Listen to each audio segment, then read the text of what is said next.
มาต่อเนาะ อยู่ใส่หลันไหมได้หรอวะมาต่อเมื่อกี้นี่ในเบ้าถึงเรื่องบุญกิริยาวัตถุเดี๋ยวพิวพันธ์บุญกิริยาวัตถุมีจะข้อก็10 ข้อมีอย่างเป็นต้นทานศีลภาวนาเป็นต้นแล้วเราก็เลยเบ้าเรื่องของคำว่าบุญเมื่อกี้นี่เนาะบุญแมนหยังหากว่ามีคำถามมาเป็นนี้เนาะบุญแมนหยังเขาก็จะตอบว่าธรรมชาติที่ชำระจิตสันดานให้สะอาดบริสุทธิ์คันเว้าเรื่องภาษาบาลีก็มาจากปุธาตุมีอัตมาชำระหรือเพราะเป็นของที่ควรเฮ็ดให้เต็มปุมาจากปุระธาตุในอัตมาเต็มแสดงว่าได้สองความหมายธรรมชาติที่ชำระจิตใจและธรรมชาติที่ควรเฮ็ดให้เต็มเป็นอย่างจึงควรเฮ็ดให้เต็มเพราะเต็มแล้วจะเฮ็ดให้เราพ้นไปจากวัฏฏะทุกข์ได้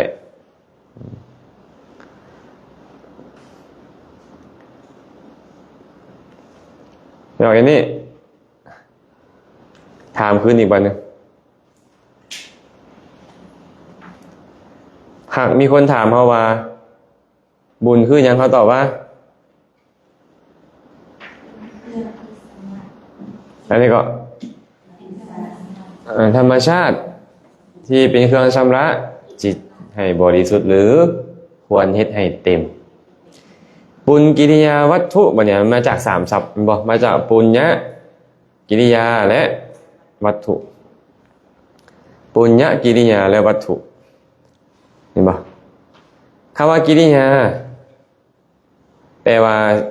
เพราะเป็นสิ่งที่ควรกระทำหรือการกระทำก็ได้สิ่งที่ควรกระทำหรือการกระทำและชื่อว่าวัตถุเพราะเป็นที่ตั้งอาศัยของอานิสงส์เป็นห้อยอานิสงส์เป็นห้อยเกิดขึ้นได้ก็เพร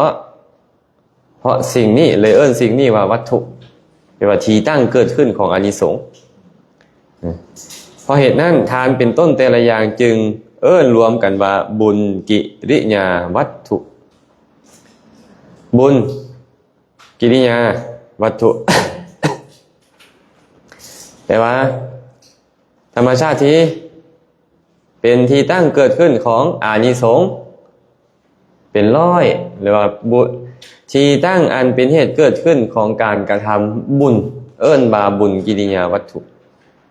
มีอยู่10 อย่างมีทานเป็นต้นมาเบิ่งตามลำดับบัดนี้อันเอาไปหั่นก็ดีได้จะเห็นอันกระดาษนำ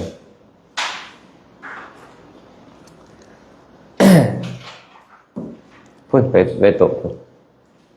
บ่เห็นกระดาษแล้วบางทีเขาเว้าหยังวะบ่เข้าใจเนาะมาเบิ่งทานก่อนภาษาบาลีว่าทานะนี่มาจากทาธาตุในการให้ลงยุปัจจัยเป็นยุเป็นอะนะแยกลบรวมกันตามลำดับของภาษาบาลีเลยเป็นทานะแปลว่ายังการให้หรือว่าเครื่องมืออันเป็นเหตุให้ตั้งเพิ่งก็จะค่อยเห็นอยากให้เห็นตูนะมือเถื่อบางคนเขาเจ้าอยากจะเห็นเขาอธิบายเรื่องอย่างอยู่เนาะตัวทานแท้ๆนี่แม่นหยังล่ะบัดนี้อาจารย์เว้าเรื่อยๆเลยไปเทศก็เว้าตลอดว่าตัวทานบ่ได้แม่นวัตถุเข้าของบ่แม่นเงินบ่แม่นคำบ่แม่นกองบ่แม่นบาทบ่แม่นจีวรบ่แม่นอาหารคือหยังคือเจตนาที่ตั้งใจสละวัตถุของตนเพิ่นเลยเจตนานี่ว่าจาคะเจตนาเห็นบ่เดี๋ยวหน่อยมาร่วมกันจาคะเด้อเพิ่นอยากใส่เห็นคำเว้าให้พิสดารให้แตกต่างจากหมู่อยากเป็นอีหยังก็อยากเป็นอัน สั้นจาคะเจตนานี่น่ะเจตนาในการสละจาคะแปลว่าสละเจตนาคือความตั้งใจในการสละนั่นเองว่าจาคะ เอิ้นว่าจาคะนะเข้าใจป่ะเนี่ยทานกับจาคะจึงอันเดียวกัน การให้กับการสละอันเดียวกันคือบางคนเขาจะแบบใส่คำว่าจาคะสัพพทาทั้งที่มันยังบ่ทันได้สัพพทาแต่เขาจะว่าจาคะสัพพทาผิดบ่กันบ่ผิดหยังมันถึงพร้อมเป็นก็แล้วแต่ว่าฐานะใดถึงพร้อมแบบใดถึงพร้อมในคณะนั้นก็ได้แต่ต้องเข้าใจว่าคนเฮานี่มันศรัทธาหัวเตาเป็นบ่ตอนมันถึงพร้อมก็มีตอนบ่ถึงพร้อมก็มีแต่ว่ามันถึงพร้อมโดยส่วนเดียวตอนใดตอนนั้นก็โสดาบันแต่ว่ามันเป็นได้ย้อนหยังนอนละกิเลสแม่นยังเลยเป็นเครื่องเฮ็ดให้เฮาบ่สามารถสละได้ความขี้ที่คันเจ้าละความขี้ที่ได้แล้วเจ้าก็สละได้โดยส่วนเดียวแม่นยังละความขี้ที่มัจฉริยะเชิงบ่อยู่ในสังโยชน์3ที่เพิ่นเว้าในการสละก็จริงแต่เว้าในบ่อนอื่นแล้วว่ามัจฉริยะสังโยชน์ถูกกำจัดฉะนั้นเราเข้าใจแบบกันที่จะใช้คำว่าจาคะสัพพทานี่ต้องเป็นพระโสดาบันขึ้นไปขนาดที่จะใช้คำนี้ยังบ่แม่นแบบนั้นโดยส่วนเดียวเนาะแล้วแต่ว่าเพิ่นมีความจงใจอยากจะอธิบายแบบใดมีความจงใจอยากอธิบายแบบใดอยากอธิบายเรื่องเกี่ยวกับโสดาบันกะต่างหากก็เป็นญาติโยมทั่วไปที่เวลาเขาจะโพสต์ลงFacebook ว่าตัวขน้อยพร้อมใจกันมาจากขะสัมปทาจะมีคำว่าตัวขน้อยได้มีการจากขะสัมปทาประมาณนี้ใช่ครับใช่ก็เป็นอย่างแต่ก็เกิดแล้วบ่ถือเพราะขน้อยมีความถึงพร้อมด้วยจาคะได้อยู่เดี๋ยวเราจะปักใช้มีความถึงพร้อมด้วยจาคะสัมปทาที่จะมีคำสัมปทาต่อท้ายอันเทิงพร้อมกับสัมปทาอันเดียวกันนะเดี๋ยวนี้อันมาสัมปทาแปลว่าเทิงพร้อมคล้ายๆกับวัตถุสิ่งของเนาะวัตถุกับสิ่งของอันเดียวกันหามาเทิงพร้อมมาตอนนั้นน่ะตอนนั้นเทิงพร้อมมีใจอยากสละแท้บ่ได้ผิดหยังแต่ถ้าหากว่าผู้ใดล่ะมีจาคะสัมปทาสมบูรณ์อันนี้ต้องบอกว่าโสดาบันโสดาบันนะอย่าลืมเรื่องนี้เด้อเทิงพร้อมด้วยจาคะสัมปทาคันผู้เขาเข้าใจเขาจะบ่ว่าถึงพร้อมแล้วเพราะสัมปทาแปลว่าถึงพร้อมทับศัพท์กันมาเบิ่งต่อนะมีจาคะเจตนาด้วยความต้องการจะบูชาทานผู้มีคุณก็ตามจื่อได้คันให้กับผู้มีคุณเอิ้นว่าบูชาด้วยกรุณาหวังจะอนุเคราะห์ช่วยเหลือคนเราอื่นให้พ้นจากทุกข์ก็ดีคนที่เขาถึงทุกข์อยู่จะให้เขาพ้นจากทุกข์ด้วยจาคะของเฮาก็เอิ้นว่าอนุเคราะห์แม้ด้วยเมตตาประสงค์ให้ผู้อื่นมีสุขก็ตามอยากให้เขามีความสุขเด้คันเขาได้บริโภคอาหารของเฮาเขาน่าจะมีความสุขหากเขาได้จีวรจากเฮาเสื้อผ้าอาภรณ์เขาจะมีความสุขแบบนี้แห่งคนผู้มีจิตสันดานที่เป็นไปกับอนุสัยแม้นผู้ใดล่ะมีจิตสันดานเป็นไปกับอนุสัยปุถุชนหรืออเสขะตั้งแต่อนาคามีลงมาหาโสดาบันเอิ้นว่าเสขะยังเป็นบุญอยู่พระอรหันต์แล้วบ่เป็นบุญแล้วให้ได้บ่ให้ได้แต่บ่เป็นบุญเพิ่นก็เลยใส่ย่ำเข้าไปว่าต้องเป็นผู้ที่ยังมีกิเลสคนที่ยังมีกิเลสจึงเอิ้นว่าบุญคนบ่มีกิเลสบ่เอิ้นว่าบุญยังบ่ปราศจากอนุสัยชื่อว่าทานคือการให้สรุปแล้วทานบ่แม่นวัตถุเข้าของสมมุติเมื่อก่อนนี่นะมีกาแฟจาก10จอกสมมุติซื่อๆแต่ว่าเมื่อก่อนก็ตั้งไว้หั่นแหละเป็นทานบ่เป็นหยังบ่เป็นบ่มีเจตนาในการสละบ่ได้มีเจตนาให้กับผู้มีคุณธรรมเอิ้นว่าบูชาหรือบ่ได้มีเจตนาแจกจ่ายให้หมู่ให้พวกหรือคนที่เขาต้องการให้เพื่อแบบเนี้ยแสดงว่าทานบ่คันเกิดขึ้นนั่นยังเป็นเพียงวัตถุทาน มันเป็นที่ตั้งเกิดขึ้นของทานได้แต่ว่าเขายังบ่ได้ตั้งให้มันเป็นบ่แม่วัตถุอย่างอื่นก็เช่นกันเนาะจบแล้วทานนิ้งทานคืออย่างนี้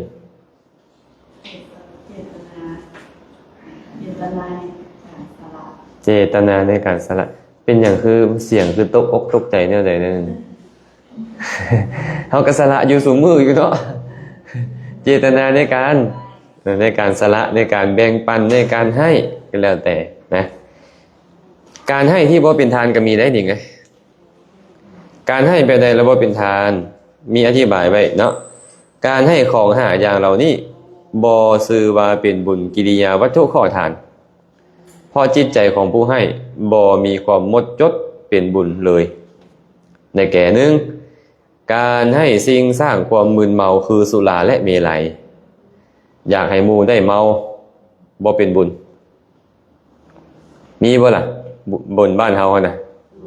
ฮะได้บุญบ่ล่ะน่ะเฮ็ดบุญว่าซั่นนิมนต์พระมาเฮือน9องค์ถวายเข้าองค์ละพาเมื่อไป10 ล้านเสียดายเอาใช่เอาว่าเบียร์เมื่อไป100 ลังบ่เสียดายจักที่อิเล็กโทรน3 วงได้บุญบ่พวกนั้นน่ะบ่แต่บ่เสียดายคนเฮาต่างอยู่เด้อันคนเข้าใจกับบ่เข้าใจนี่เนาะเห็นบ่เนี่ยแสดงว่าให้สุราเมลัยบ่เป็นสมมุติว่ามังกรนี่นะเราไปซื้อไวน์ขวด100,000 เหรียญมีบอกมังกรไวน์ขวดละ100,000 เหรียญมีเห็นบ่มีได้อาจารย์เคยไปอ่านข่าวมื้อนั้นน่ะขวดเดียว96 ล้านบาทจักเหรียญเนี่ย96 ล้านบาทเนี่ยบ่แม่นเกือบ3 ล้านเหรียญพุ่นว่ะเกือบ3 ล้านเหรียญยังมีผู้ซื้อกิน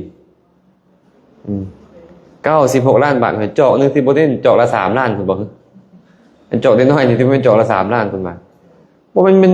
ปีกมันแทงออกจากบานี่เลยบ่บินได้หรือบ่กินบายเจาะนั่นน่ะก็บ่ดอกเนาะแต่ว่ามันแพงเพราะมันเป็นของที่หายากนี่เห็นบ่เธอเห็นมังก่อนจะมีวายขวดซ้ำนี่เลยไปให้ผู้ใดผู้หนึ่งก็ตามบ่เป็นทานบ่จัดเพราะใจบ่บริสุทธิ์อยากให้เขาเมาเนาะแต่ถ้าหากว่าบัดนี้เอาไม่ออกผิวพรรณเอาแอลกอฮอล์มาเราอะไรอยากให้เพิ่นล้างบาตรหรือว่าอยากให้ไปผสมอาหารเพราะว่าอาหารบางอย่างนี่คันเอาเหล้าไปมากนะมันจะออกมาดีมีรสชาติเลิศอย่างเส้นสิ้นนี่นะเนาะบางเทื่อเขาเอาไว้มากบ่บางเทื่อเขาเอาเหล้าไปมากบ่แล้วมาเฮ็ดให้เนื้อมันหั่นขึ้นมาแต่สีกินรสของเหล้าละหายไปมันบ่เฮ็ดให้เมาแล้วอันนี้ยังบ่มีโทษต้องแยกกันได้แล้วตัวที่เพิ่นเว้านี่ว่าบ่เป็นทานนี่หมายถึงเพิ่นมีความประสงค์อยากให้เขากินแล้วเมาบ่เป็นทานเจตนาให้เมาเจตนาบ่บริสุทธิ์เนาะ2การให้มหรสพครบงานฟ้อนรำขับห้องหรือการละเล่นต่างๆอันนี้เคยอธิบายธรรมะไปนักร้องสั่งเฮากลับบ้านเลยนักร้องหมอลำสั่งเฮาเพราะมันเป็นความจริงเนาะการให้มหรสพครบงานฟ้อนรำขับห้องบ่จัดเป็นทานบ่จัดเป็นทานเคยมีพอตู้นึงตาลปุตตะพอตู้นี่นะ เราเป็นเจ้าของคณะหมอลำซิ่งอันปัจจุบันคือคณะหมอลำคล้ายๆเพชรพินทองอีกอย่างใหญ่ๆไปเลยสินะนกน้อยอุไรพรบ่จังเสียดังบ้านเฮากับนุ่มโกสินบ่นุ่มมีหยังก็ว่าไปแหละเห็นบ่เราก็เลยเฮ็ดแบบนี้เลี้ยงชีพมาตั้งแต่บรรพบุรุษของเราเข้าไปเฝ้าพระพุทธเจ้าข้าแต่พระโคดมผู้เจริญพ่อขาน้อยนี่นะเป็นหมอลำขับห้องดีดซีตีเป่าเฮ็ดคนที่บ่มวนให้มวนเฮ็ดคนที่บ่ซืนให้ซืนถามว่าพวกขาน้อยนี่นะตายไปแล้วจะไปเกิดในสวรรค์ชั้นใดไปถามพระพุทธเจ้าพระพุทธเจ้าก็มิดเทื่อที่2ก็ถามอีกเทื่อที่3ก็ถามอีกคือเก่าพระพุทธเจ้าก็อดบ่ได้บัดนี้ค่อยได้บอกเจ้าเลยได้ว่าอย่าถามเลยอย่าถามเลยค่อยคือสิห้ามเจ้าบ่ได้แล้วเนาะ เอาข่อยที่ตอบให้เด้อบุคคลใดก็ตามเป็นหมอลำขับห้องเป็นต้นนี่นะเนาะเฮ็ดคนที่บ่โลภให้เขาโลภเฮ็ดคนที่บ่โกรธให้เขาโกรธเฮ็ดคนที่บ่หลงให้เขาหลงหลังจากแตกกายทำลายแล้วยอมเข้าถึงนรกเพิ่นว่าให้เลยให้ซื้ออยู่พระพุทธเจ้าก็เลยบอกว่าเห็นบ่ข่อยบอกแล้วว่าเจ้าอย่าถามข่อยเด้ข่อยบอกเจ้าเลยได้ว่าอย่าถามข่อยตอบแล้วเป็นอันนี้แล้วบ่ข้าน้อยบ่ได้ให้ย้อนพระโคดมตอบคั่นน่ะข้าน้อยให้ย้อนข้าน้อยคิดเครียดต่อบรรพบุรุษของข้าน้อยเป็นหยังคือตัวข้าน้อยได้ขนาดนี้บรรพบุรุษข้าน้อยนี่นะเป็นหยังคือตัวข้าน้อยได้ขนาดนี้ความจริงแล้วก็บ่แม่นเขาตัวดอกเขามีความเห็นแบบนั้นเพราะเขาบ่ได้ฮู้แจ้งขนาดนั้นเห็นบ่นี่น่ะเวลาเฮาไปฟ้อนรำขับห้องฟังเพลงบางเพลงอยากฆ่าตัวตายฟังเพลงบางเพลงให้นำเห็นบ่ฟังเพลงบางเพลงอยากฆ่าอยากตีขึ้นมานี่อาตมาเคยเว้าให้ฟังบ่ฟังเพลงมือปืนของพงศิษฐ์คัมภีร์ฟังเส้นสุดท้ายมาตายแล้วเฮาอยากจะเป็นมือปืนแล้วใจมันน้อมไปนั่นเด้ไอ้อกุศลจิตมันเกิดขึ้นแม่นบ่บางฟังเพลงบางอันฟ้าลั่งฝนเปลี่ยนสีหัวใจน้องนี่มีความบ้างเอาอีกแล้วอันก็เศร้าไปตามอีกแล้วบัวลอยเจ้าเพื่อนยากเอาแลนตีกันน้ำหนาลำวงดูไงมันเป็นแบบเนาะสมัยอาจารย์นี่มันเป็นพวกซอนลาบอกโคตะพาณิชย์พวกนี้เนาะมันพวกเด็กเสเพบอกพวกวิบากงวิบากรรมมีอย่างโอ้ยมาละอยากให้โตเป็นแบบเขาเป็นตามเพลงเห็นบอกการละเล่นการแสดงของเขาบางคนนี่อาศัยหนังอาศัยการละเล่นนี่แหละไปเป็นโจรเลยก็มีนี่บ่ธรรมดาเด้เนาะว่าไงอ๋ออันนั้นก็หันหากเฮาใส่ใจธรรมะในตัวของมันก็บ่เป็นหยังแต่หากใส่ใจให้มวลมันก็เป็นความโลภคันเฮาใส่ใจเนื้อหาสาระในธรรมนะก็ยังบ่เป็นหยังเนาะพอเข้าใจบ่นี่บางคนบ่โลภดันโลภบางคนบ่โกรธดันโกรธเฮ็ดอีหยังก็อันอีหยังว่าอันจะอันร้องอันนั้นนางจะอันนั้นร้องอันนั้นคันหูบ่ฮู้เป็นอีหยังอีหยังนะ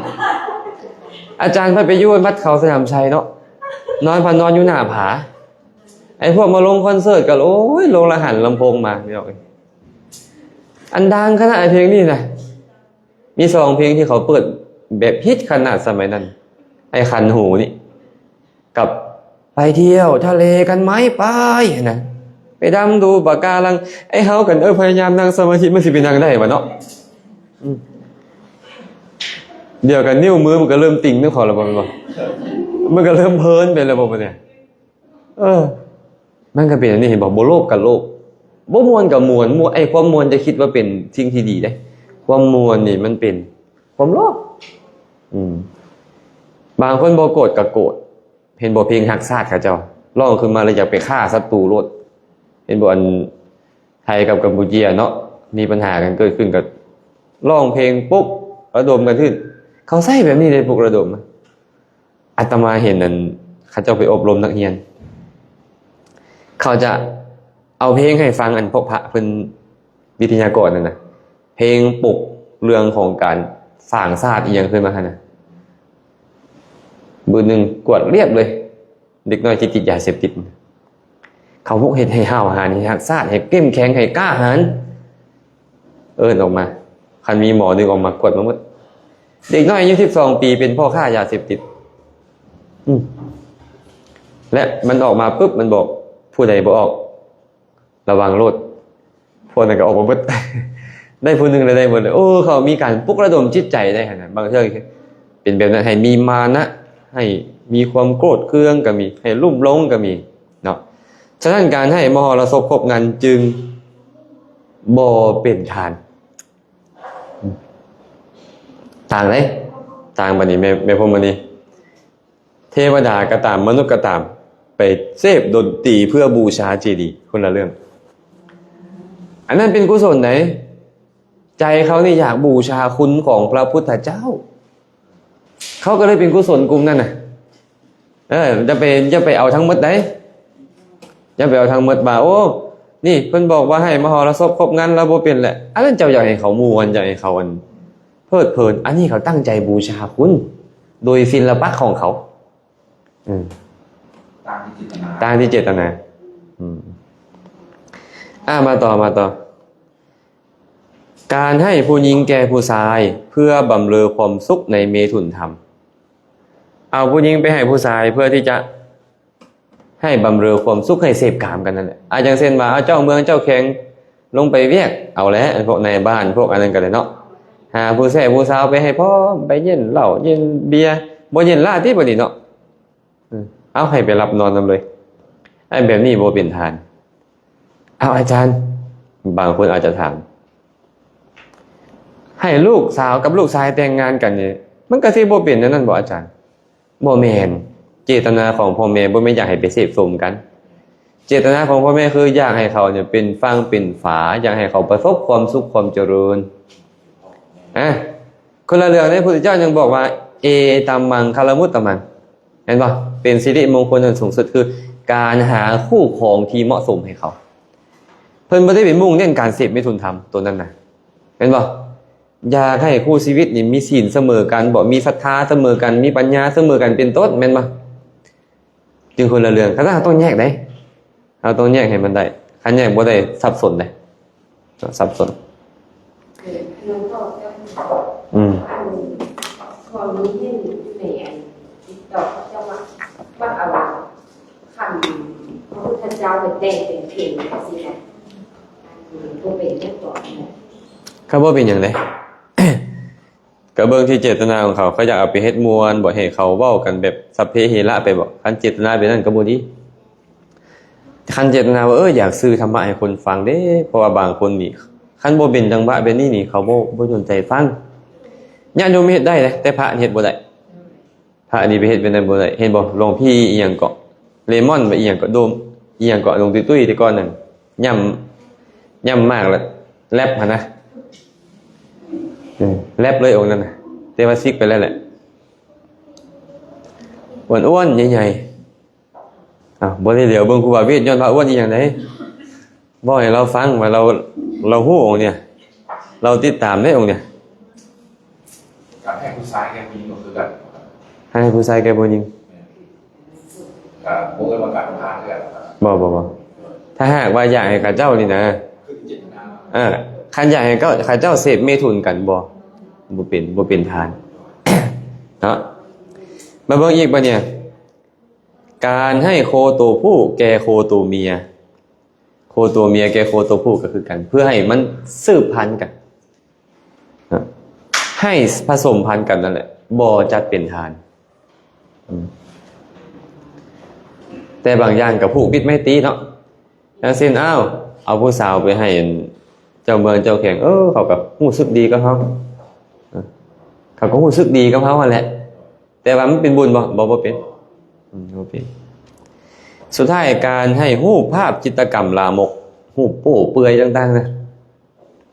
บ่เป็นทาน5อย่างนี้เชิงมีการให้แต่เจตนามัวหมองก็เลยบ่เอิ้นว่าทานบ่เอิ้นว่าทานอยู่ที่คนส่วนใหญ่ที่หาข้อเนี่ยสำหรับว่าเป็นการให้เนาะแม่นมันตรงกับกิเลสทุกอันเลยกิเลสมันมักแบบนี้มันก็เลยเป็นตัวสร้างกิเลสมันบ่เป็นตัวสร้างกุศลจบแล้วเรื่องทานเอาเข้าใจแล้วเนาะเอาพร้อมกันดูทานคือเจตนาในการสละของตนออกไปแก่คนอื่นมาเบิ่งศีลบ่นี่จากดีเนี่ยเรื่องวิธีการให้ที่บ่เป็นทานพอจะได้ฮู้ว่าสมมุติเนาะถ้าว่าฝึกอันนี้มันจะโดดแล้วฝึกว่าจะบ่นะคือลืมสุราเลยครับคือเขาก็เอาสุรามาโน้มน้าวบ่ได้แล้ว2มาบ่เสร็จไปคุณเอามีดมาโน้มน้าวบ่ได้แล้วสิมันมีเจอตลอดอาจารย์เจอตลอดว่าเอาผู้สาวก็เอาไปกินเหล้าไปแท็กซี่ไหนจะเป็น2ประโยคยอดฮิตอาจารย์เวลาเราเรียกให้2ประโยคยอดฮิตเลยทุกครั้งจะต้องเจอแต่คำพอเขาลากได้บนมาถึงเวลาได้หรอคำพอเสพบริเสพติดใช่ไหม เขาไปเฮ็ดหยังเขาบ่ได้อย่างนั้นเขาก็บ่ได้ค่อยตามบ่ได้อย่างที่นั่นแล้วก็มีนะ เนี่ยมันก่อน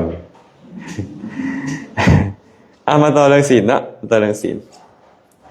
มาเบิ่งศีลคืออย่างล่ะเจตนาที่ตั้งใจจะเฮ็ดให้บริบูรณ์เชิงสิกขาบท5สิกขาบท8หรือสิกขาบท10โดยหวังจะให้เป็นนิจศีลเป็นต้น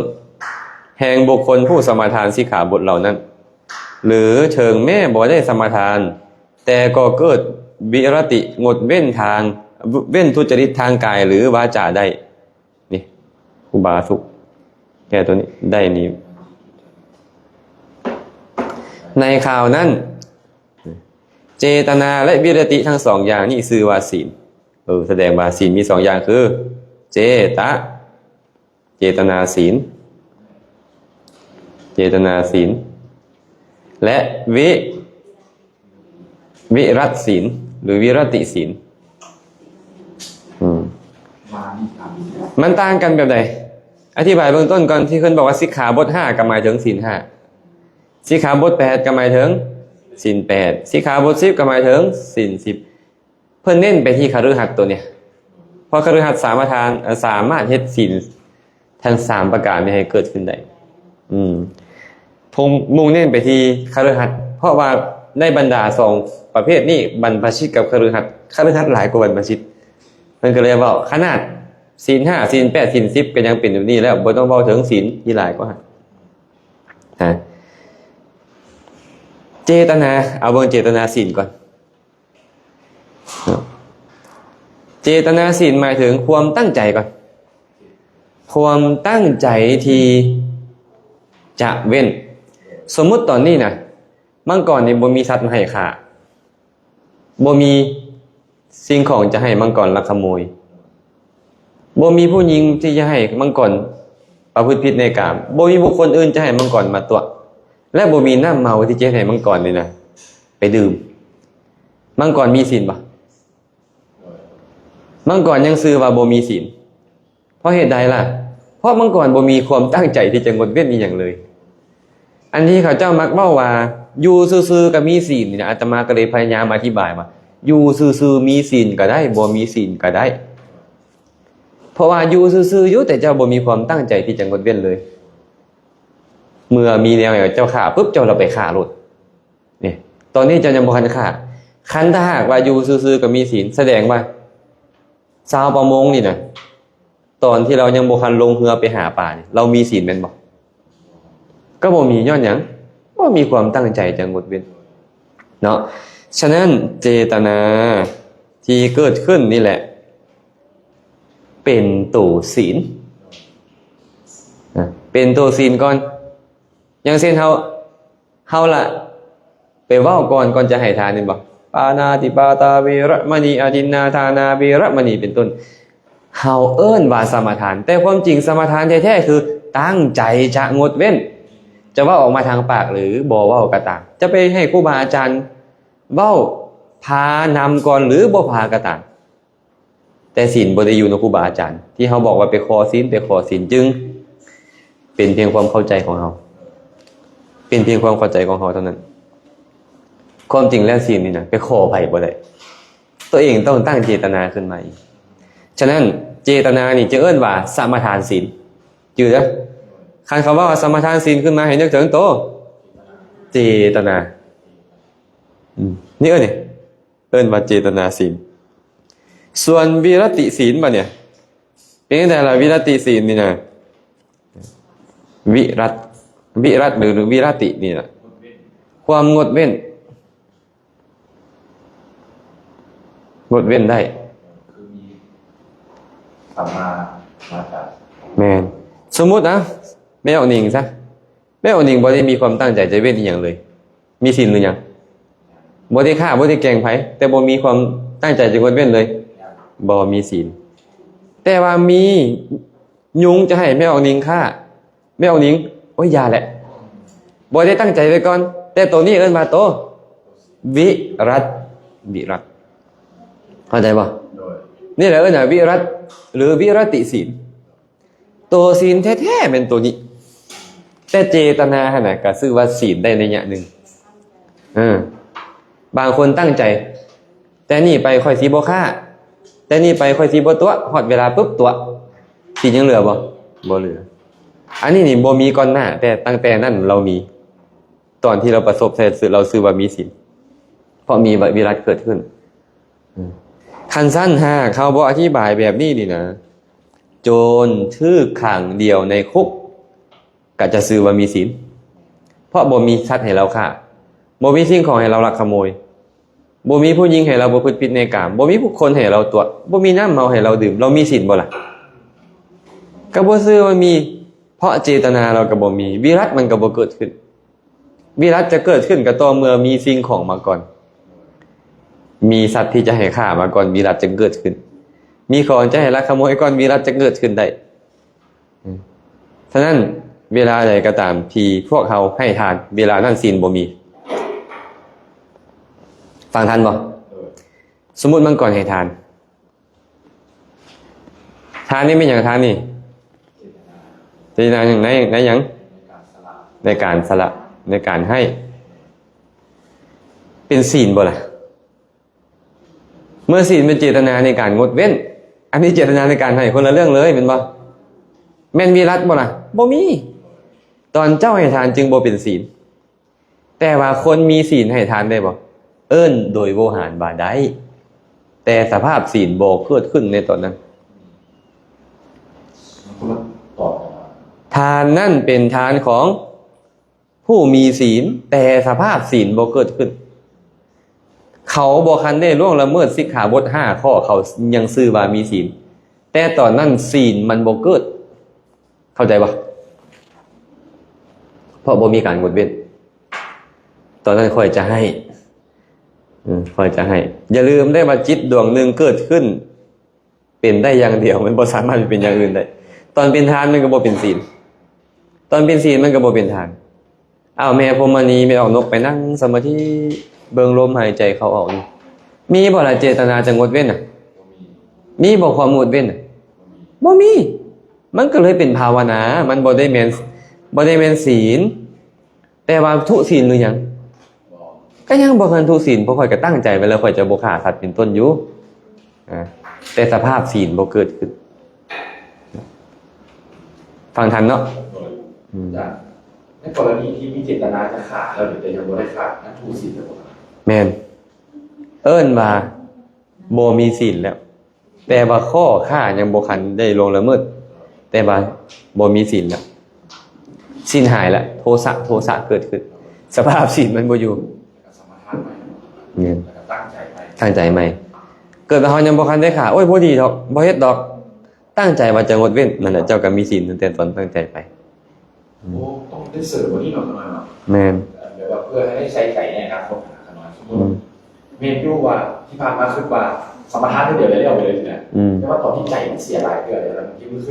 คือมันแป๊บนึงก็มีอยากได้ที่ไหนว่าขึ้นมาแล้วคนอยากได้เจ้าเลยตรงนี้นะแล้วก็ที่เขาก็สามารถเข้าไปเลยว่าบอกตั้งใจจะบอกตอนนั้นแหละก็คือว่าสมาทานศีลมันเกิดขึ้นเพิ่มอันนี้เข้าไปทางเลยมาเบิ่งเพิ่มเติมเนาะศีลนี่ยังถูกแบ่งออกเป็น2ประเภทใหญ่ๆอีกคือจาริตศีลและวาริตศีลวาริตศีลและจาริตศีลวาริตศีลคืออย่างไรศีลที่เป็นไปด้วยสามารถการสมทานสิกขาบทอันเป็นข้อห้ามได้แก่ข้องดเว้นจากการฆ่าสัตว์เป็นต้นอันนี้เนี่ยวาริตศีลแปลว่าศีลคือความงดเว้นฟังแบบนี้ไปกันเด้อวาริตศีลแปลว่าศีลคือความงดเว้นเนาะ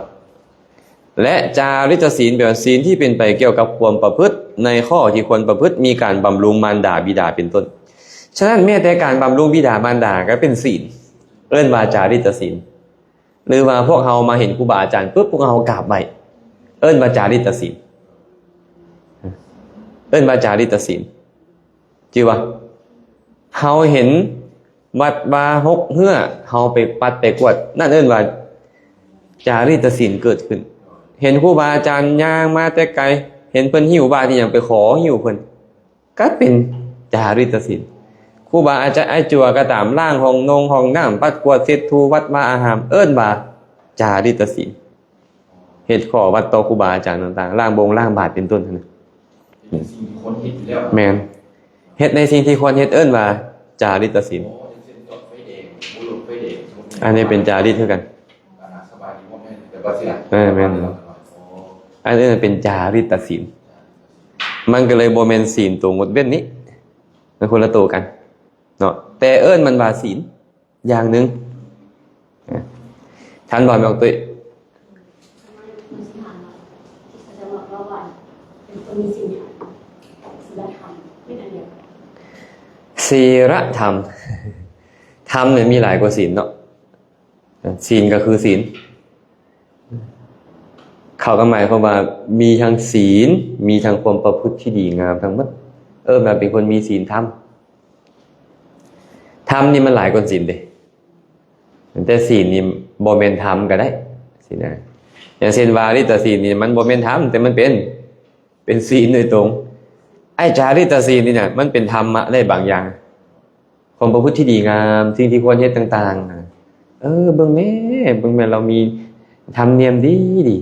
ไปบางบ้านบางซองเขาต้อนรับครูบาอาจารย์ดีเนาะเขาเตรียมดอกไม้เตรียมพวงมาลัยเยอะหลายมาเห็นครูบาอาจารย์มากร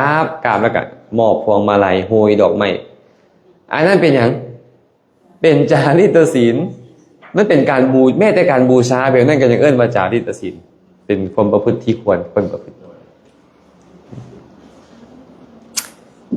ผ่านไปมาเบิ่งภาวนาบัดนี้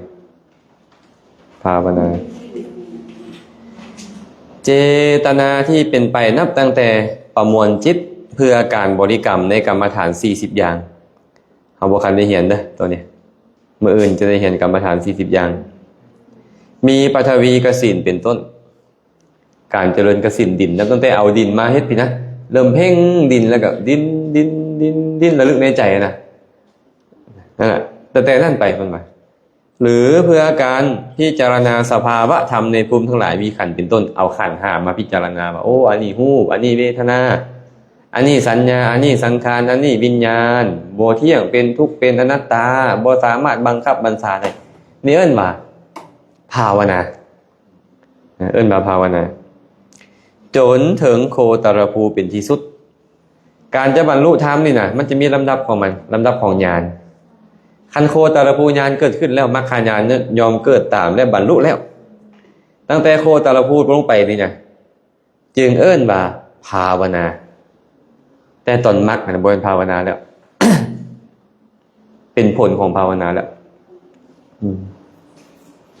เพราะฉะนั้นว่าโดยปริยายภาวนานี่ย่อมมี2อย่างคือสมถะภาวนาและวิปัสสนาภาวนามื้ออื่นพวกเขาจะได้เรียนผู้ใดขาดก็บ่ได้เรียนมื้อ สมถะภาวนาและวิปัสสนาภาวนา สมถะภาวนาคือการเจริญสมถะแปลว่าสงบความสงบอย่างไรบางคนเอิ้นว่าสงบใจบางคนเอิ้นว่าสงบกิเลสความจริงแล้วน่ะเฮาเฮ็ดใจให้สงบก็หมายถึงเฮ็ดกิเลสให้สงบทันกิเลสมันยังมาอยู่แต่ใจบ่สงบจะว่าความสงบจิตหรือสงบกิเลสได้หมดสมถะแปลว่าสงบนะ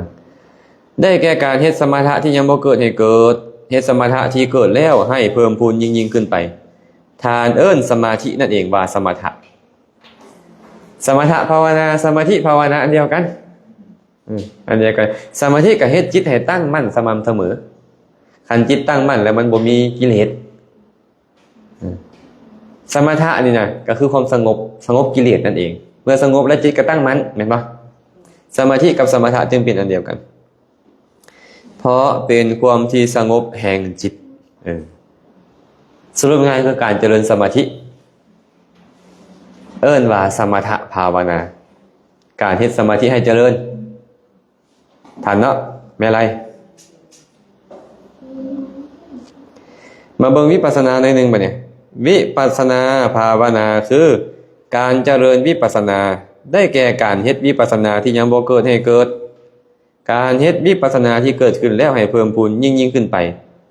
ทานเอิ้นปัญญาเห็นรู้เห็นสภาวะตามความเป็นจริง ว่าบ่เที่ยงเป็นทุกข์เป็นอนัตตาว่าวิปัสสนาคำว่าวิปัสสนานี่ไงวิปัสสนาแปลว่าการเห็นแจ้ง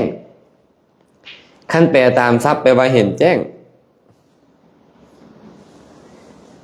แต่บ่เป็นเห็นด้วยตาอันนี้ไงเห็นด้วยปัญญาเห็นด้วยแก่โตปัญญานั่นเองคันว่ายังไงคือการเจริญปัญญาการเจริญปัญญาเอิ้นว่าวิปัสสนาการเจริญสมาธิเอิ้นว่าสมถะทันบ่หนิง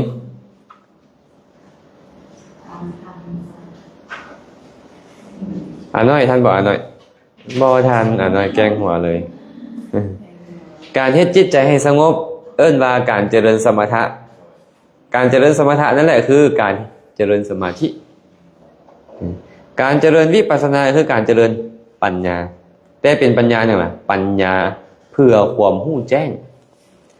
เพื่อเฮ็ดให้เห็นทุกสิ่งทุกอย่างว่าบ่เที่ยงเป็นทุกข์เป็นอนัตตา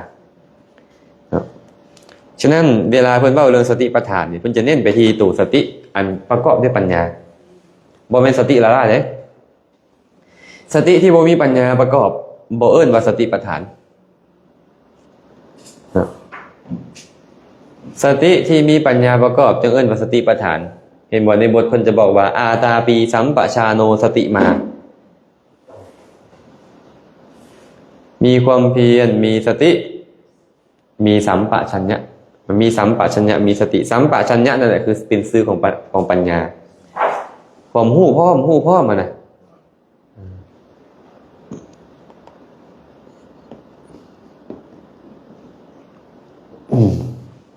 สมถะภาวนาเป็นไปกับกรรมฐาน40มีกสิณเป็นต้นบ่คันเว้ามื้อนี้มื้ออื่นจังสิเว้ากรรมฐาน40มีหยังแดวิปัสสนาภาวนาเป็นไปในภูมิมีขันธ์เป็นต้นเอิ้นว่าวิปัสสนาเห็นบ่คำว่าวิปัสสนาภูมิวิปัสสนาภูมิเหมือนนะมีหยังได้วิปัสสนาภูมิอ่ะขันธ์5อายตนะ12ธาตุ18อินทรีย์22สัจจะ4พวกนี้แหละมันบ่แม่นตัวตนบ่แม่นบุคคลบ่แม่นเฮาเขาอีหยังให้เห็นสิ่งเหล่านี้ตามความเป็นจริงของมันว่ามันบ่แม่นตัวตนบ่แม่นบุคคลบ่แม่นเฮาเขานั่นแหละวิปัสสนาคันเฮาไปปฏิบัติธรรมแล้วตัวตนเฮาหลายขึ้นค่อยนักปฏิบัติได้ค่อยอาจารย์สอนปฏิบัติได้ก็โง่ๆไปพวกเฮาอย่าเครียดได้เอาเอิ้นว่าโง่ได้บ่โมหะโมหะมันครอบงำเลยเป็นเหตุให้เฮานี่ถือตัวมันก็บ่ถือกันเลยเพราะว่าเป็นไปเพื่อความถอนความถือตัวถือตนนั่นทันบ่เนี่ยยาวผิวพรรณทันเนาะจบแล้วภาวนาสรุปให้ฟังดูแมวตุ้ยภาวนามีจักอย่างคือ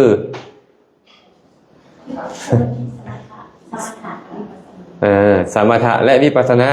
สมถะคือการเจริญจิตให้สงบหรือการเจริญสมาธินะวิปัสสนาคือการเจริญความรู้หรือปัญญาเจริญปัญญาแต่ว่าเหตุปัจจัยของการจะบรรลุมรรคผลนิพพานแท้ๆเป็นการเจริญปัญญา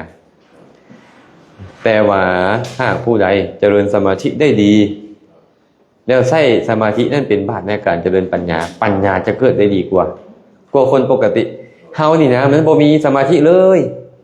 เฮาเราไปเจริญปัญญาเลยถามว่าได้บ่ได้แต่มันจะบ่ได้ดีเหมือนกับคนที่มีสมาธิแล้ว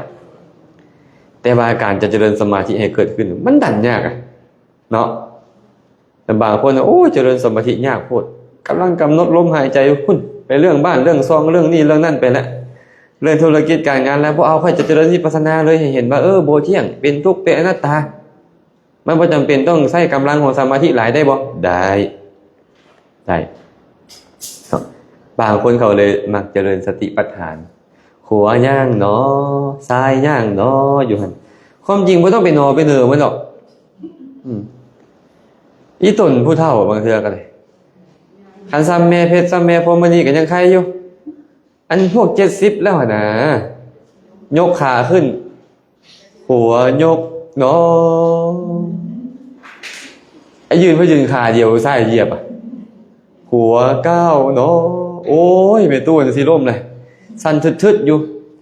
ไอ้ความย่านตัวเองสิล่มกันยังแบบนั้นแหละจิตใจมันเลยบ่ได้อยู่เลยกับอาการก้าวอยากประคับประคองตัวเองพุทธฉะนั้นต้องเข้าใจว่านั่นเป็นเพียงรูปแบบหยาบๆคือให้เจ้าเบิ่งเจ้ายางนี่นะตอนเนี้ยเจ้ายางเนี่ยเจ้าฮู้ตัวบ่ว่าเจ้ายางเจ้าบ่จำเป็นต้องบอกว่าข่อยกำลังยางบ่เจ้าแค่ฮู้ว่าเจ้ายางไปอยู่ซื่อๆคันเจ้ายังบอกอยู่ซื่อว่าสติสัมปชัญญะเจ้ายังบ่มาคันเจ้ายังได้บอกอยู่หั่นน่ะคันตอนใดที่เจ้าบ่ต้องเป็นต้องบอกแหละมันมาฮู้เลยสติจะมีกำลังปัญญาจะเริ่มมีกำลังแล้วให้มันเสนอเอาจะไปเสนอมันแต่เบื้องต้นเราต้องพยายามอยู่กับมันนะเบื้องต้นเนี่ยเอาสติมาก่อนเมื่อสติมันมีกำลังขึ้นนิดนึงปัญญามันก็จะแก่ขึ้นเรื่อยๆมันจะบ่เห็นบ่เฮาบัดนั้นมันจะเห็นเป็นเพียงการก้าวไปสมมุติเฮาย่างเนาะการก้าวไปนี่เป็นหยังล่ะเป็นรูปธรรมซื่อๆมันเกิดมาจากหยังมันเกิดมาจากนามธรรมคือจิตคิดจะย่างจิตเป็นหยังเป็นนามการย่างเป็นอาการของรูปมันเพียงรูปเพียงนามที่อาศัยกันและกันเกิดขึ้นบ่มีเฮาบ่มีของเฮาจบตัณหามานะทิฏฐิครอบงำบ่ได้นั่นแหละปัญญามันเกิดจากข้างนอกเบิ่งแบบว่าตอนนี้ข้างนอกนั่งเนาะแล้วอยากพูดว่าตอนนั่งมันเป็นยังไงข้างนอกมาเบิ่งว่ามันมีอารมณ์เกิดขึ้นในตอนนั่งอารมณ์ทางกายก็คือมีคนมันข้างหลังแข็งก้นแข็งใช่ไหมตีนไส้ขึ้นพื้นมันแข็งแบบนี้มือเต่งแบบนี้มันสัมผัสแบบนี้มีอารมณ์อันนี้กำลังเกิดขึ้นอยู่ที่มานั่งนะ อันนี้เขาพิจารณาแล้วมันเริ่มจะมาเป็นเฮาแบบนั้นนะแต่ถามว่าเสียหายยังบอกมันก็ซื่อว่าการพิจารณาธรรมอยู่ได้แต่ว่าแค่เฮาฮู้แล้วปล่อยนี่นะฮู้เลยเป็นเพียงอาการของรูปอาการของนามอาการของรูปอาการของนามแล้วเฮาบ่ได้ไปยึดมันบ่ได้ไปปรุงมันต่ออันนั้นวิปัสสนามันยังเกิดขึ้นติดต่อแต่ว่าเฮาไปพิจารณาเบิ่งได้บ่ได้คือกันพยายามเอาสติตัวนี้เอาสติมากำหนดกายสติมันออกหน้ามีกำลังปัญญามันบ่ขนาดนั้นแต่ตอนใดก็ตามที่มันมีความเห็นว่าบ่เที่ยงเป็นทุกข์เป็นอนัตตาเป็นเพียงรูปเป็นเพียงนามตัวปัญญามันมีกำลังออกมาขันรู้สึกตอนมันเจ็บเนาะขันเริ่มพิจารณาไอ้ความทุกข์นั่นแหละเวทนาแล้วนะเวทนานุปัสสนามันก็จะไปอีกบ่แม่นรูปแหละบ่แม่นกายานุปัสสนาแล้วเริ่มเห็นลึกไปแบบว่ายังเรามีกายที่มันสัมผัสของแข็งแบบนี้มันนั่งแบบนี้นั่งเจ็บแบบนี้สิมันแบบนั้นไปมันก็อันนั้นก็เป็นซื่อของปัญญาที่มันเกิดขึ้นได้คือกันเห็นเหตุเห็นปัจจัยของมันว่ามันมีเหตุมันจึงเกิดขึ้นปาลบไปลบหาเหตุของมันปาลบว่าเอาเหตุมาแบบนั้นมันจึงมีผลแบบนี้ได้คือกันแต่ว่าจะให้มันดำเนินไปได้อย่างดีคือฮู้มันละพอสินะขั้นแบบนี้มันเวลาปรุงแต่งไปมันจะเริ่มไปยึดมันภายหลังมาคันเราเห็นมันแค่เป็นเพียงรูปเป็นเพียงนามตอนใดได้นั่นถือว่าดีหลายผ่านเนาะมีอะไรผ่านบ่นี่ผ่านเยอะมาต่ออปัจจายนะบัดนี้อปัจจายนะเจตนาที่มุ่งกระทำความนับถืออย่างสูงส่งในทานผู้ใหญ่ผู้เจริญด้วยชาติวัยคุณด้วยอัตญาศัยที่บ่มัวหมองคือปราศจากความรังเกียจความเบื่อหน่ายปราศจากการหวังผลตอบแทนเป็นต้นโดยวิธีการลุกขึ้นต้อนรับนอบอาสนะให้น้อมน้ำดื่มน้อมของกินเป็นต้นให้ชื่อว่าอปัจจายนะ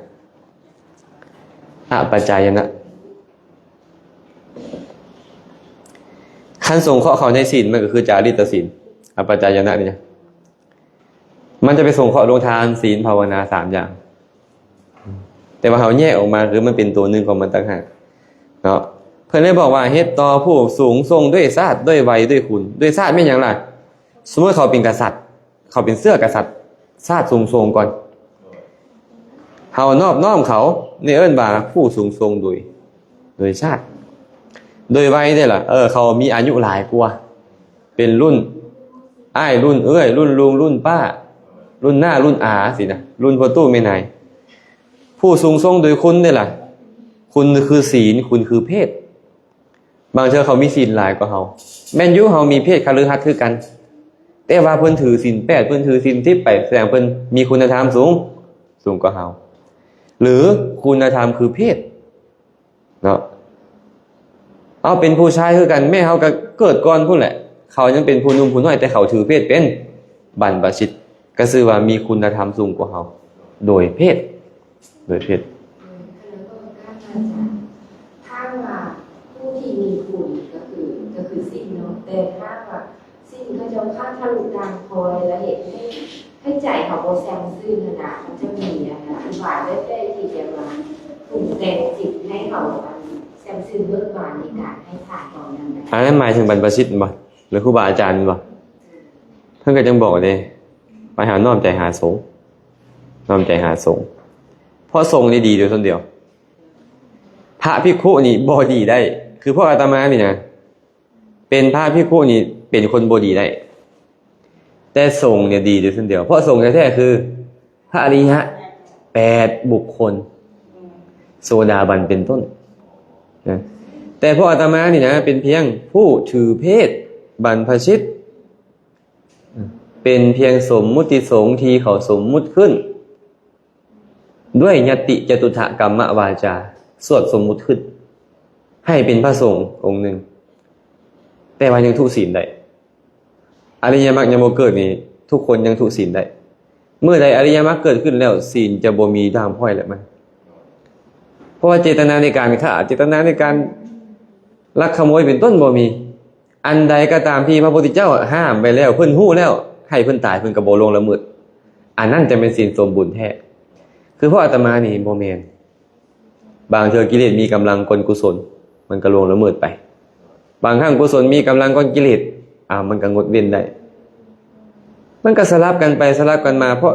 องค์ใดสามารถที่ประคับประคองกุศลให้เป็นได้ติดต่อกันไปดนๆศีลของเขาก็จะบริบูรณ์ยิ่งขึ้นทันบ่ฟังทันเนาะคันซั่นเนาะในกรณีที่เฮาจำเป็นต้องได้ถวายทานแต่ว่าโอ้ยครูบาอาจารย์นะกลุ่มนี้บ่หรือองค์นี้นี่ทุศีลนะบ่ยังใจเฮาให้นั่นเลยให้แซมซื่นเลยให้นึกถึงพระสงฆ์อาตมาก็เลยเว้าเรื่อยๆว่าเหมือนกับบริษัทหนึ่งนะเจ้าของบริษัทบ่ได้อยู่ที่บริษัทนั้นมีพนักงานการเงินเป็นผู้เก็บเงินถามว่าพนักงานการเงินนั้นบ่เป็นเจ้าของเงินไม่พูดอะไรล่ะนี่ประธานเป็นเจ้าของบริษัทนี่แหละแต่ว่าพนักงานการเงินนี่เป็นเพียงตัวแทนของเราซื่อๆเฮาให้พนักงานการเงินหรือเฮาให้แก่บริษัทคันเฮาเบิ่งบ่เป็นเฮาก็ให้แก่พนักงานการเงินคันเฮาเบิ่งบ่เป็นคันเฮาเบิ่งเป็นเฮาให้แก่บริษัทพุ่นอันนี้ตัวแทนคือกันเพราะอาตมาจึงเป็นเปรียบเสมือนกับพนักงานการเงินผู้เก็บสวยอีหยังซื่อๆเก็บไปให้ไผล่ะนี่ไปให้เจ้านี่คือเก่าเจ้าของทานของพวกไม่ออกคือพระอริยสงฆ์เพราะอาตมาเป็นเพียงตัวแทนของพระอริยสงฆ์คันซื่อๆแต่พวกอาตมาบ่แม่นพระอริยะเป็นตัวแทนของเพิ่นคันมื้อใดก็ตามเฮาใส่ใจบ่ได้กุศลเฮาก็หายกระทั่งพวกเขาก็เลยต้องพยายามฟังธรรมเฮ็ดให้เฮานี่มีอุบายในการทำความเข้าใจเรื่องพวกนี้ใจเฮาบ่เสียหายเอาแล้วบางองค์ที่เขาทุศีลก็ยากแต่ว่าเฮ็ดยากพระองค์นี้ละบ่สำรวมเอาเสียเลยสมมุติเนาะจักสิดิ้นก็ดิ้นจักสิแล่นก็แล่นอยากยิ้มก็ยิ้มอยากหัวก็หัวอยากโฮก็โฮอยากห้องก็ห้องอยู่อยากตบยุงอยากให้พวกนี้อยากตีพวกนั้นก็เฮ็ดอยากกินข้าวแรงแกงฮ้อนอยากกินสุราอยากดื่มสุราก็เฮ็ดอยู่อ้าวแล้วใจเฮาสิแซ่บซื่นบ่ล่ะเฮ็ดให้เฮานึกถึงพระอริยสงฆ์ได้ง่ายบ่ล่ะยาก แต่พวกเราก็ต้องพยายามปรารภนึกถึงผ้าผืนเนี่ยที่เพิ่นนุ่งเป็นทุงใสของพระอรหันต์นึกถึงพระอรหันต์ได้ คือหาเหตุได้หรอกรรมเก่าทั้งหมดหลังที่จะมาเห็นภาพมันเจอภาพแบบนี้อย่างนี้มันได้ไม่เห็น อันนั้นเป็นอุบายในการใส่ใจให้เฮาบ่ตำหนิเพิ่นแต่ว่าจะให้เฮานึกถึงพระสงฆ์ได้ยากอันนั้นใส่ใจได้เด้ว่าเพิ่นเฮ็ดเหตุมาบ่ดีเนาะเพิ่นเลยมาเป็นแบบนี้ และเฮาก็เฮ็ดเหตุมาบ่ดีจึงมาพ้อแบบนี้ ตอนนั้นใจเฮาบ่เสียหายเพราะการเห็นเพิ่นแต่ว่าจะให้เฮาอาศัยเพิ่นแล้วนึกถึงพระสงฆ์กันมันยากการอาศัยเพิ่นนึกถึงพระสงฆ์ก็เลยต้องเอาผ้านั่นแหละเครื่องหมายของพระอรหันต์ผ้าผืนนี้เนาะพระพุทธเจ้าประทานเนาะประทานให้ใครล่ะประทานให้สงฆ์สาวกผู้ประพฤติดีปฏิบัติชอบเนาะองค์นี้เป็นตัวแทนซื่อๆเฮาก็นึกถึงแต่พระอริยสงฆ์พุ่นให้ศรัทธามันเกิดขึ้นกับเพิ่น แบบแรกก็คือรักษาใจ รักษาใจก่อน รักษาใจก่อน ว่า เวลาเราไปข้างนอกเลยไปสถานีรถไฟเราไปเจอครูบาอาจารย์คนเรียนแล้วก็บางส่วนก็เอาไว้หนุนมันน่าจะทุกสิ่งมันเป็นงานที่ช่วยเวลาทำพอเขาไม่มีกับครูบาอาจารย์เขาค่ะสิกขาได้แต่อาจจะไม่ลงกับเจ้าแบบอื่นเห็นพระโลกแล้วก็เป็นอย่างนี้ก่อนแต่ไม่มาไม่ได้เซ่ เป็นยัง ปฏิบัติมันแบบถือว่า อ่ะกระชื่อกันแหล้วก็ได้ตอนนั้นใจเฮาแซมซื่นสำใดเฮาก็เฮ็ดได้สำคัญเนาะคันเฮาเห็นครูบาอาจารย์ที่เฮาเคารพที่เพิ่นมีศีลดีแท้โอ้ยเพิ่นบ่เพิ่นเฮาก็หมอบกราบลงได้แม่นบ่แต่ตอนนั้นเอากับเบิ่งสถานการณ์อยู่อาจจะคนพลุกพล่านได้อาจจะเพิ่นก็ชื่อว่ามีเพศเป็นบรรพชิตนั่นแหละแต่ว่าเฮาก็โอ้ยกราบก็กราบยากอยู่เด้อนี่นะแต่เฮาก็ยังไหวอยู่ก็ถือว่าดีอยู่ตอนนั้นมันก็ความเคารพมันก็เกิดขึ้นอยู่เนาะต่างแต่ว่าใจมันแซ่บซื่นแต่แท้เหมือนกับเฮาเห็นครูบาอาจารย์ผู้ที่เฮาเคารพมันก็ยากแต่ว่าเฮาก็ควรเฮ็ดนะอันนั้นก็เรื่องของเพิ่นเฮ็ดบ่ดีก็เรื่องของเพิ่นแต่จะไปสนับสนุนคันต่ำนี่ปุ๊บแม่นอยู่เพิ่นบ่ดีแท้แต่ว่าใจเฮานี่เสียหายถึงเพิ่นจะบ่ดีแท้ก็จริงแต่ใจเฮานี่เสียหาย คันตั้งเจตนาต่ำนี่หั่นนะเนาะมาเบิ่งใบยาวัจจะอีกตัวนึงใบยาวัจจะบ่เนี่ยเจตนาที่มุ่งเหตุกิจนั้นแก่ทานผู้ใหญ่ผู้เจริญด้วยชาติเป็นต้นเหมือนเมื่อกี้นี่แหละเจริญด้วยชาติด้วยวัยด้วยคุณด้วยอัธยาศัยที่บ่มัวหมองดังกล่าวนั้นโดยการปัดกวาดสถานที่อยู่อาศัยของทานเฮาบ่แม่นเจ้าของสถานที่เลยแต่เฮาเห็นมันบ่สะอาดก็เลยไปปัดไปกวาดไปพับผ้าพับหยังให้เพิ่นบ่เพิ่นพักผ้าอาศัยก็คือไม่เอาตุ้ยเห็นเมื่อกี้เนาะเฮาเห็นว่ามันน่าจะแบบนี้ก็เอาผ้ามาปูเอาที่พักที่นั่งที่นอนมาวางเฮาก็ได้บุญในข้อนั้นไปอันนี้เอิ้นว่าใบญาวัจจะการเตรียมน้ำดื่มน้ำไส้ไว้ให้ทานทนุบำรุงทานด้วยข้าวปลาอาหารเป็นต้นคันเพ่งตอนถวายอาหารเลยตอนนั้นเป็นทานแต่การกระทำการคนขวยแบบนี้เป็นใบญาวัจจะแก่คนไข้โดยกิจการอุปถากพยาบาลไข้เป็นต้นก็ชื่อว่าใบญาวัจจะอันนี้เพิ่นเว้ามาบางส่วนเท่านั้นแต่ทุกอันเลยเห็นผู้ใดก็ตามจะเฮ็ดกุศลคุณงามความดีค่อยไปซอยจับนี่ซอยย่อหั่นก็ตามหรือแม้แต่เขามีงานแล้วเขาเลิกแล้วไปค่อยก็ไปเก็บไปเมี่ยนไปขี้ยงขี้อย่างต่างเพื่อบูชาพระสงฆ์ใบญาวัจจะก่อนเห็นบ่ไอ้ก่อนนี่เพิ่นตื้มมาการณะนี่นะการะนี่ผู้กระทำใบญาวัจจะเป็นแบบคนขวยผู้กระทำการคนขวยก็เอิ้นใบญาวัจจะก่อนผ่านปะได้จากอย่างแล้วเนี่ย อาจารย์แล้วพี่ทำในใบยาประจำวันเป็นยังไง อันนี้คืออันเดียวกันนี่แหละไมก็มาจากมายะแปลว่าสำเร็จมาแปลเป็นลาวอ่านว่าไมมาเขียนเป็นลาวภาษาบาลีมายะใบญาวัจจะไมก็คือบุญที่สำเร็จจากการคนขวยเท่านี้เองมายะเนี่ยแปลว่าสำเร็จบุญที่สำเร็จจากการคนขวยก็หมายถึงโตการคนขวยนั่นแหละที่เป็นบุญฮะบ่แม่นอย่างอื่นดอก เจตนาที่มุ่งอยากเห็นออกมา แม่น สมมติมี เจตนาแต่บ่ได้เฮ็ดกับผมกับแต่กับมีเจตนา อกุศลเกิดขึ้นแล้ว แต่คันหากมาเจตนาแล้วเขาได้ไปเฮ็ดพร้อมเจตนาเขาถือว่าดีเลยนะอยากเฮ็ดซอยเพิ่นเด้อยากซอยอยากเฮ็ดแต่บ่คันได้ไปเฮ็ดตามบุญก็เกิดขึ้นแล้วแค่คิดนะมันก็เป็นบุญได้ วิญญาณวัฏจักรเกิดขึ้นแล้ววิญญาณวัฏจักร อะชั่วโมงแรกนี่น่าจะซ้ำนี่ก่อนแล้วชั่วโมงที่2จะมาต่อพักผ่อนจากเล็กหน่อยเนาะ